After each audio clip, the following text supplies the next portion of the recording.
We're going to move on now and have a look at painting animals in the landscape.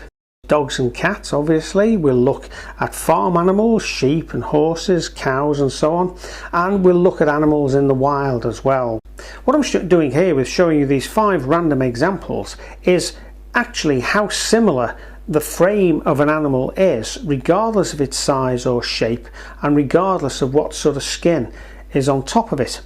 So for example, if we look at the lion and the horse and the cow, you can see that the shape is pretty similar. Now if we come back to the photos for a moment and you look at the elephant and the giraffe, you couldn't have on the face of it 2 more diverse creatures. And yet when you look at the shape of the rib cage and the legs and what have you, they're actually quite similar. The only difference is that really that the neck of the giraffe obviously is much longer and the skull is much shorter than that of the elephant. Now this folding backwards of the hind legs on most animals is something that stumps students time and again, but once you understand the way the bone structure works, it's very, very simple. It's just another shape. When you actually come to put the skin over the top of them, that's when they start to look a whole lot different. When you add colour, such as the giraffe or the tiger or the lion, then they look different again. Now remember in DVD 2 we looked at using basic measures to get the right proportions for that sketch of the Statue of Liberty. Well, exactly the same thing applies with animals. There's all sorts of ways in which you can pick out measures within the picture that you can use to check out whether the proportions are correct or wrong. Now if you take this sheep for example, the length of the legs to the body from there to there is about the same depth as the body from top to bottom, and in fact the depth of the body is actually about half of its length. So you could almost draw an oblong there or 2 squares side by side to get the shape of the body and then a similar sized shape for the length of the legs. Now that's fine when you've got a side on view. What happens when you get a slightly more difficult angle where it's 3/4 on or almost full on like this golden retriever? Well, one way of working out the measurements is getting a scrap piece of acetate and just seeing what measurements naturally jump out at you. The first one I actually saw was this vertical oblong here where you had the head, the chest and the legs, and you can divide the chest and the legs and the head into almost 3 equal squares like that. Then I suddenly realized that the width of the body including the tail here was actually another square wide, and the back leg was pointing out, dropped almost vertically below the edge of the tail, and that made the 5th square. So simply by picking out, if I just take this away, simply by picking out those 5 squares, we've immediately got the shape of the golden retriever for that picture. It wouldn't work for a side-on view of the golden retriever, but that doesn't matter. It works for that picture if that's the one you're going to do.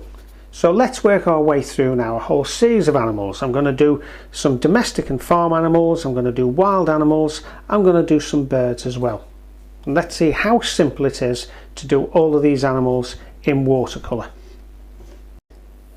Now of course, as you do when you take photographs, you only discover afterwards that things pop up in the most inconvenient positions. In this case, a wooden spar on the fence that conveniently hides all the joints of the lion's legs.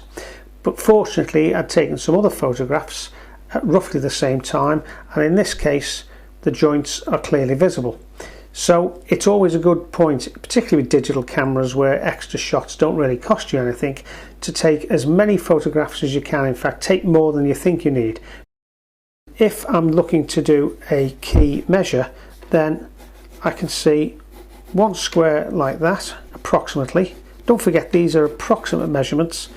Another one like that, and the 3rd square that takes me up to the back of the animal's head. So the length of the body is approximately 3 squares long.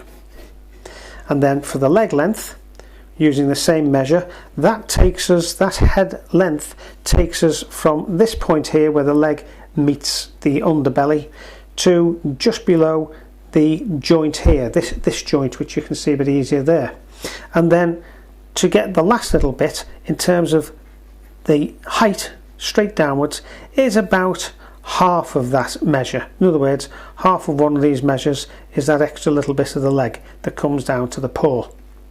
Now notice I've done this a little bit bigger than the picture, because you can see that length that we've used as a measure is actually, the square is a little bit longer than that, and I've done that quite deliberately. One, so you can see the animal better when I paint it, but also just to prove the point that you don't have to do the thing the same size. Now I'm going to put that square there just to give me an idea of where the animal's head, the top of his head, will come up to. That's where his nose is going to go, and going by this, that's where his chin is going to go, or a little bit above that. And then all I'm going to do is just to draw a couple of oblongs, and then an angled oblong like that, and then another oblong for the foot. One of the biggest problems people have usually is they start off with a very thin leg and they try and draw it very, very accurately, and they might draw it perfectly, and then the next one is a lot longer but much thinner, or a lot shorter and much fatter, and before you know it, the poor animal is walking on 4 completely different shaped legs, and how it gets around is really beyond me. Now these 2 legs, as you can see, if you draw a straight line, are actually slightly below these 2 legs here. It's just at the angle that the line is walking. And then the next thing that we want is another triangle like that, or a slight triangle to this area here, and then an oblong almost straight down like that, and another block like that. Okay, even though it's very squared off, you can see that by and large we've got the proportions that we want to achieve for the lion. Now it's a matter of using the photograph as a reference to carefully just draw in the more obvious curves of the lion. Don't forget, I've got to trace this down, so I don't want too much detail. I simply want it to look like an authentic lion. I'm trying desperately not to get you mixed up here with lines and lines, lines and lions. Yes, I'm getting myself mixed up, I don't know about you. Right, now I've traced that down onto the watercolour paper, and the image, although a little bit pale, was certainly easy enough to work from, and it probably would be for you, but looking on the camera it's perhaps not quite so clear, so I've gone over it in pencil. And I'm just going to get a nice base coat of raw sienna. It's a little bit yellow, but it's fine as a base coat because it'll dry very, very light, and I'm just painting quite loosely over the body of the lion. Now as that's drying, I'm just going to put some darker colour in the folds of the skin. You can see here in these shadow areas to give the shape of the flanks and of the belly. Right, I'm actually going to take out a little bit of that colour just on the flanks there and on the back of the leg, really just to give us a nice little very subtle highlight just while it's still slightly damp. Can guess, and perhaps just on the feet as well. It's starting to dry in, so while it's drying we'll just give that a go like that. That's fine. Right, I've just wet that again. I've just added a little bit of ultramarine blue into that mix.